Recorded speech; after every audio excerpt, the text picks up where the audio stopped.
samahan niyo ako sa Speed Up Gas and Restaurant na talaga namang mapapa-feel at home ka dito, ate ko. Ang location nila, ate, ay matatagpuan mo lamang sa Purok 2, Barat, Bambang, Nueva Vizcaya at open sila hanggang Monday to Sunday, 6 a.m. to 9:30 p.m. This restaurant talaga, ate ko, is dedicated talaga sa ating mga farmers. Sobrang lawak din talaga ng parking space nila dito, ate ko. At dahil short order sila, mga ate ko, talagang normal lang na maghintay ka ng 3 to 10 minutes, ate ko. Pero okay na okay lang yan kasi meron na talaga siyang only soup, only wifi, pwede kayo mag-charge ng phone mo. At syempre, meron din siyang free Barako coffee.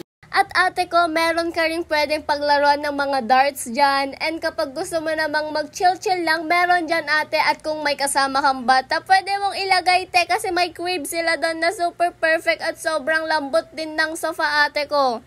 Ate ko, sobrang sasarap talaga ng food dito, kaya worth it talaga pag maghintay ka. Kasi nga, ate, bagong luto, be. At yan na nga, ate ko, dumating na ang masasarap na hinihintay natin. At of course, ang unang-una yung combo sisig na mapapawaw ka talaga. At meron din tayong Speed Up Treat Special Rice nila, ate ko, na 169 pesos only.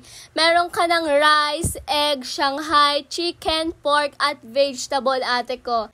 At syempre, ate ko, meron din tayong inasal chicken nila na sobrang crunchy, sobrang laki, at sobrang linamnam, ate ko. Grabe naman. At syempre, ate, meron yung canton bihon na sobrang sarap, ate. Ang linamnam niya din. Sobrang hindi tinipid talaga sa mga sahog niya, ate. Kaya sobrang perfect niya. Ang masasabi ko lang talaga sa Speed Up Gas and Restaurant, ate ko, na talagang feel at home ka talaga dito, ate. Kaya, tara na sa Speed Up Gas and Restaurant, ate ko. Bye-bye!